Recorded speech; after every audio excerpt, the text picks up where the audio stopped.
Assalamualaikum warahmatullahi wabarakatuh. Waalaikumsalam warahmatullahi wabarakatuh. Kembali lagi di Kepot Karbak Podcast, obrolan santuy masa Masa kini. kini. Bersama saya Melani Indah Saputri dari kelas 12 AKL 2 selaku host dan rekan saya bernama Bunga dari 12 OTKP 1. Kali ini kita mau bahas apa sih? Hari ini kita mau podcast dengan rekan yaitu Monggo, salah satu guru dari SMK Karya Bakti Brebes yang mengampu pelajaran bahasa Mandarin. Silakan Losa memperkenalkan diri kepada teman-teman semuanya. Terima kasih. Baik, perkenalkan nama saya Siti Wasalamah atau anak-anak biasa panggil saya Laus, yang artinya guru. Tachihao Losa. Hao. Tachihao Bunga. Hao. Yuk kita langsung berbincang-bincang aja ya. Losa, di sini saya ingin beberapa menanyakan soal perihal tentang mata pelajaran bahasa Mandarin yang ada di sekolah kita, yaitu SMK Karya Bakti Brebes. Oke, siap. Bagaimana awal mula bahasa Mandarin dijadikan sebagai mapel pelajaran yang ada di sekolah kita? Oh, Tolong jelaskan Losa. Oke, kalau harus bercerita sangat panjang lebar ya. Tapi di sini saya punya sedikit cerita, semoga bisa mensupport kita semua. Awal mulanya Lose dulu itu sebagai tentor dari International College Group Tegal yang saat itu tahun 2005 ya, ngajar di SMK Karya Bakti Brebes karena saat itu ada lomba bahasa Mandarin tingkat provinsi. Kemudian Lose ngajar di sini kurang lebih 4 bulan dan alhamdulillah anak kita dikirim ke tingkat provinsi untuk ikut lomba menulis hanje dan juga main peran atau teater ya. Kita mendapat peringkat 11 tapi dari 11 peserta. Lumayan ya. Tepuk tangan buat sekolah kita. Karena saat itu tidak semua sekolah ada bahasa Mandarin. Kemudian 2 tahun berikutnya Lose diundang lagi untuk ngajar bahasa Mandarin sebagai guru kontrak juga, dan kita dapat surat dari Semarang, kita harus ikut lomba lagi tingkat provinsi. Di situ ada 35 sekolah yang ada bahasa Mandarinnya. Sebetulnya ada 45, tapi yang terdaftar itu untuk ikut lomba 35. Dan alhamdulillah di situ kita mendapat peringkat 6 dari 35 sekolah, satu provinsi. Nah, dari situlah, dari prestasi Lose dan prestasi anak-anak, akhirnya Lose diundang ke sini untuk mengajar di sini, dan sampai sekarang Lose bisa bersama kalian. Happy sekali. Tepuk tangan. Baik, Lose, atas jawabannya. Bagaimana metode pembelajaran dalam bahasa Mandarin di SMK Karya Bakti Brebes? Baik, rekan Kipot dimanapun Anda berada, semoga selalu happy ya. Metode dalam belajar bahasa Mandarin itu ada 4 metode. Yang pertama, kita harus menguasai pinyin. Pinyin itu cara bunyi. Misalkan cu, co, zu, cu gitu kan, beda-beda ya gitu cara bunyinya. Kemudian yang kedua, kita juga menguasai nadanya. Misalkan pa, pa. Misalkan pa, pa, ta, ta gitu. Ada beda gitu, ada naik, ada turun, ada merata gitu, ada naik. Kemudian turun naik gitu. Kemudian kita juga, anak-anak juga harus bisa belajar hansenya, tulisannya gitu. Tulisan seperti wo itu seperti apa? Wo itu kan artinya saya, itu kan bentuknya kan gambar. Itu menulis hansenya diawali dari tulisan sebelah mana, apa dari atas dulu atau dari kiri dulu gitu, itu ada peraturannya. Kemudian kita juga harus belajar artinya tentunya, seperti itu untuk metodenya. Terima kasih Lose. Selanjutnya yaitu apa sih kendala yang dihadapi oleh siswa-siswi SMK Karya Bakti Brebes dalam mempelajari bahasa Mandarin tersebut? Untuk kendala ya, menurut Lose sih sebetulnya tidak ada kendala kalau kita itu happy, kita itu ya semangat dalam belajar apapun ya. Tapi kalau harus bilang kendala mungkin lebih jelasnya agak lambat dalam menangkap sebuah pembelajaran bahasa Mandarin itu. Yang Lose hadapi itu satu itu kepada speakingnya. Kadang-kadang anak itu bilang nama saya, nama itu kan Ciao ya, coba bilang Ciao gitu aja, Ciao gitu, wo Ciao, nama saya. Anak-anak wo Ciao, saya juga lagi wo Ciao, dia wo Ciao. Jadi lebih kepada speaking, itu yang pertama. Yang kedua kepada huruf Hanzenya, tulisannya. Jadi apa sih kendala yang dihadapi oleh siswa-siswi SMK Karya Bakti Brebes dalam mempelajari bahasa Mandarin tersebut? Menurut Lose kalau untuk kendala sebetulnya tidak ada sih.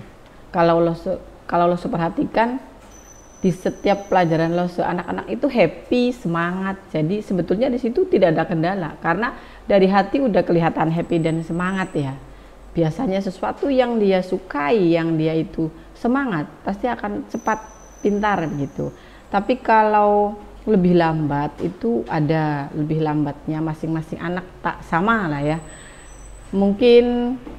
Bukan mungkin sih, tak samanya itu mayoritas itu di speaking, di pinginnya istilahnya ya. Kalau bahasa Mandarin tuh pingin itu cara bunyi.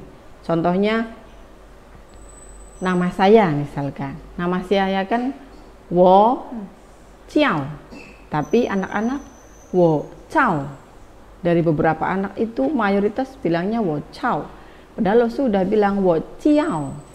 Kemudian ada lagi Ciang Hoa gitu. Ciang Hoa itu kan artinya obrolan ya, atau ngobrol, atau ya percakapan gitu ya. Tapi dia ngomongnya kebalik tuh, Ciang Hoa, Ciang. Harusnya kan Ciang Hoa, tapi Ciang Hao, Ciang Hao. Jadi itu terbalik di huruf juga pernah. Kemudian di tulisan gitu. Anak-anak agak susah sih mengingat tulisan bentuk-bentuk Hanze ya, begitu. Baik Lause, terima kasih atas jawabannya. Oke. Lause, apakah selain Lause mengajar di SMK Karya Bakti tersebut, itu ada contoh kayak les gitu? Apa Lause mengadakan les di luar sekolah? Oh, maksudnya di luar jam Pembelajaran, sekolah ya, pembelajarannya. Ya alhamdulillah ada sih.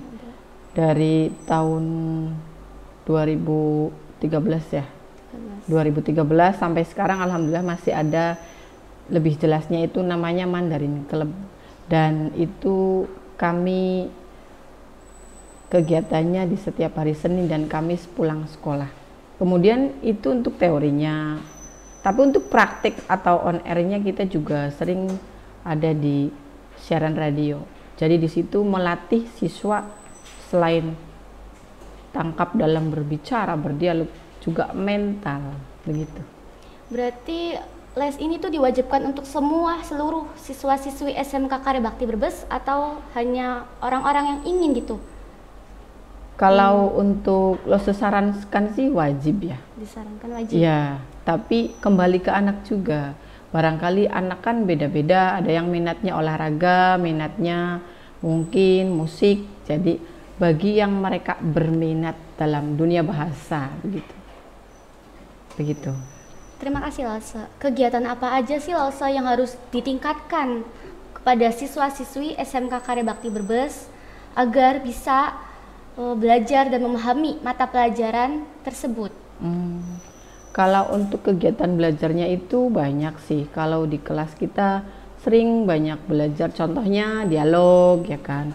Kemudian kalau anak itu sering membaca, misalkan membaca cerpen, nanti kan ada mapel membaca cerpen bahasa Mandarin.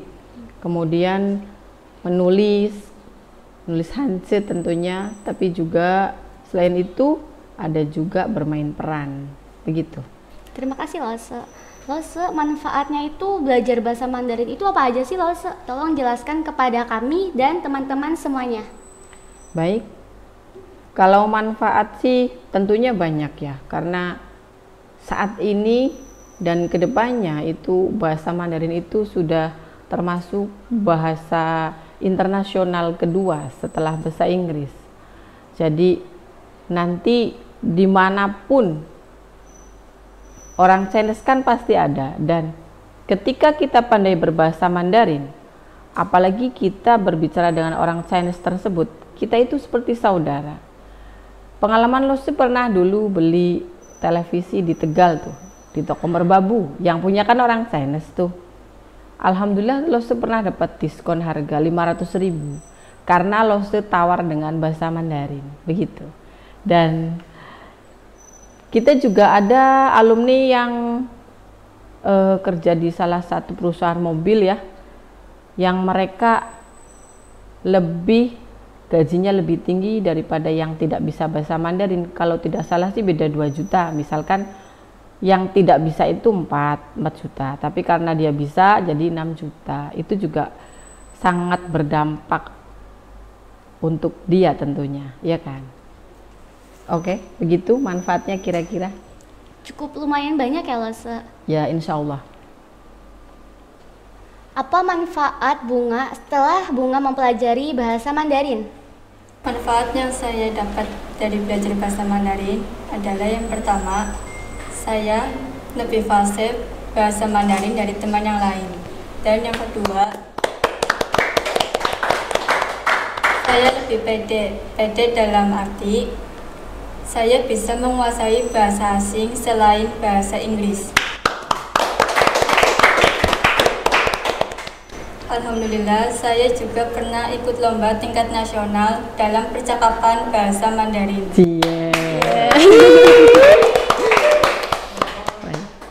Baik, Lose dan Bunga, berikan contoh kepada kami semuanya dan teman-teman semuanya tentang berbicara bahasa Mandarin, yaitu dengan identitas, nama.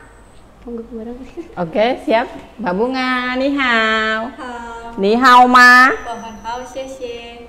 你叫什么名字？我叫bunga。你住在哪里？我住在Kalikaman。你的爱好是什么？我的爱好是听音乐。听音乐。Hobinya mendengarkan musik. Iya. Oke. Coba lo semua nanya angka ya. Bagaimana? Hao? Hao. I. 1, 2. 2, 3. 3, Kalau 5, 7. 7, 8. 8, 9. 9, 10. 10. Oke. Hao. 谢谢，谢谢。 Kalau untuk kategori menyapa, misalkan Chao An, Selamat pagi, Wu An, selamat siang, Wan An, selamat malam. Xie, Terima kasih. Bukeji, Sama-sama. Tui Puji, Maaf, Mekwansi, tak apa-apa. Zai Jian. Sampai jumpa. Hao. 谢谢，谢谢。 Bye. Tepuk tangan. Barangkali ada lagi yang mau ingin disampaikan dengan bahasa Mandarin kepada teman-teman semuanya. Oke, lo tambah sedikit tentang subjek ya. Misalkan untuk kategori tuan, bahasa Mandarinnya adalah Xian Seng, nyonya. Tai. Ya, nyonya itu tai. Apa Mbak Bunga? Tai. Iya, ada haknya ya. Tai. Oke. Kalau saya, Wo. kalau kamu, Ni. kalau dia, Ta. dia itu ada 2. Untuk laki-laki juga ta, untuk perempuan juga sama ta. Hanya huruf hansenya tak sama ya. Kalau nimen, Kalian. kalau woman, Kami. ya. 很好很好谢谢谢谢。 bye bye tepuk tangan. Lause, saya punya motivasi mutiara loh buat Lause dan teman-teman semuanya. Asik nih, apa tuh? Ruko ni Chaoming Hon ni Taoming, yang artinya kalau kamu cerdas kelak kamu akan menjadi orang yang beruntung. Oh, sepertinya saya pernah dengar itu. Ruko ni Chaoming, Iho ni Haoming. Maksudnya, kalau kamu cerdas kelak jadi yang beruntung. Padahal tidak semua orang cerdas beruntung, tetapi sesungguhnya orang beruntung adalah orang yang cerdas. Hanya kita tidak tahu prosesnya. Habu hao. Hao. Bye bye. Sese. Bukeci. Terima kasih kepada Lause dan Bunga yang telah berkenan hadir di acara ini. Bu Keci, sama-sama, semoga bermanfaat untuk kita semuanya. Oke, K-Pod Karbak Podcast, obrolan santuy masa kini. Demikian episode K-Pod kali ini. Jangan lupa nantikan kita di episode selanjutnya. Jangan lupa subscribe ya.